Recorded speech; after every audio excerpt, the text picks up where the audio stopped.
ClassicGameRoom.com.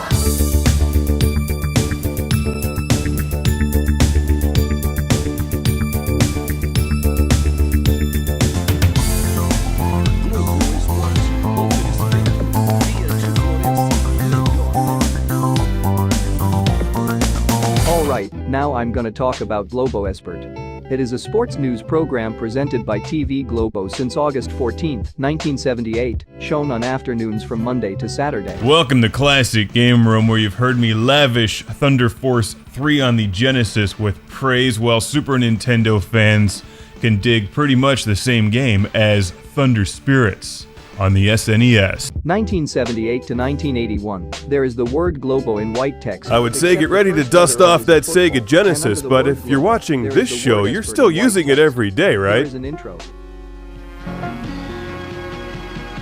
Now, I'll do what I can to not give away spoilers, but as much as it takes to demonstrate how awesome the music is in Piers Solar and the Great Architects. Sounds like a band, like Huey Lewis and The News, but unlike Huey, Lewis, and said News, this is a massive 16-bit RPG adventure on the Sega Genesis and Mega Drive.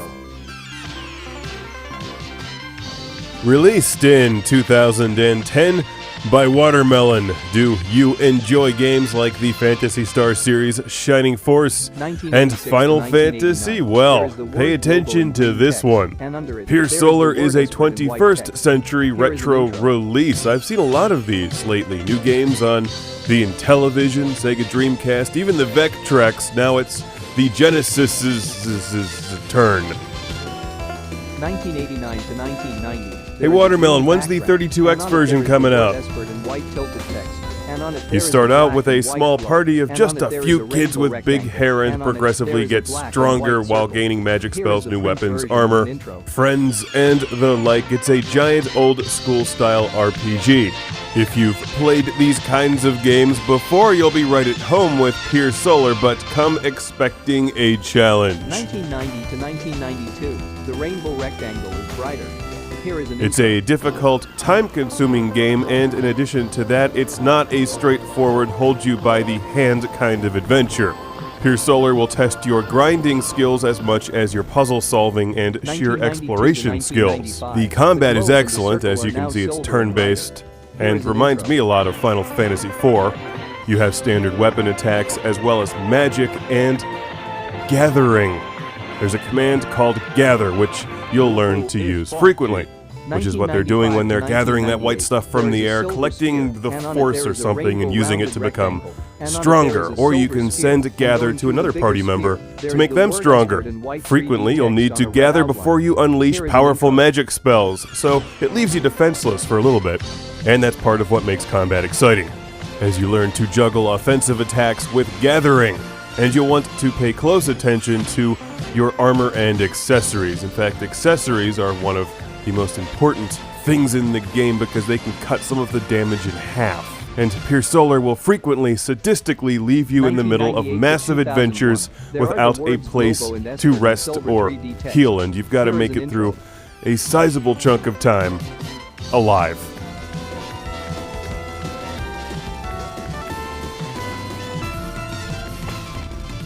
In addition to enabling some of your magic spells, gathering can be done multiple times to seriously increase your weapon's damage. Now, let's move on to the exploration part of the game. Like Phantasy Star 4, you see all of your party members, not just one. 2001 to 2002. I always like that. Darker. Here is an intro.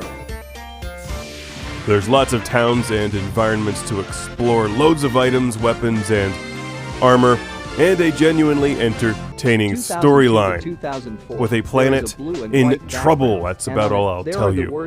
The characters are also likable, but what I dig is the writing style, which is far more relaxed and modern than the old school 90s RPGs. 2004 to 2005. This packs some good laughs along the way, but I want to be clear here, this is a game for serious RPG enthusiasts only. Pure Solar is not a casual game. It's amazingly frustrating at times, especially when you get lost. Because the combat is draining after a while, you'll have to conserve your magic and health, but the designers found joy in hiding key items behind things that don't look like they're explorable parts of the environment, like this one part of the game where they hide a key behind a pillar that's impossible to find unless you just happen to walk into the wall there or find a walkthrough online. Here is an intro. Look, there's a play, pause, and stop button on the architecture. They invented the VCR. And there's a hidden key. You'll want that. Also expect mazes, puzzles, and dozens of hours of your life spent in Pure Solar. In fact, I think this game was meant to be played more than once. Pure Solar isn't just about the video game. It's about the experience of owning a brand new Sega Genesis game again. With the plastic clamshell packaging, full-color instruction manual, and physical Sega Genesis game cartridge that also plays on the Mega Drive and works in PAL or NTSC.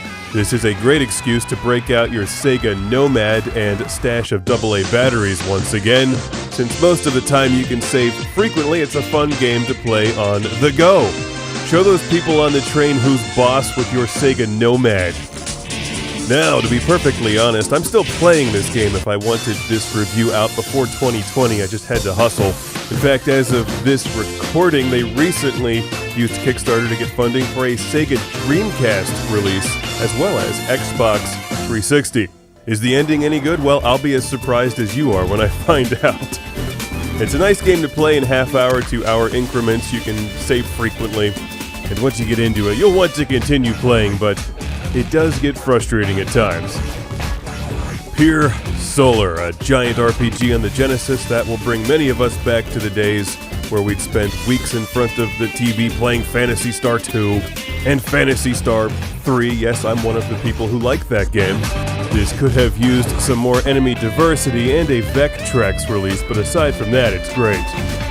It's time to reignite that 1990s console war once again and remind your friends that the Sega Genesis does what everything else don't. It blast processes Pure Solar.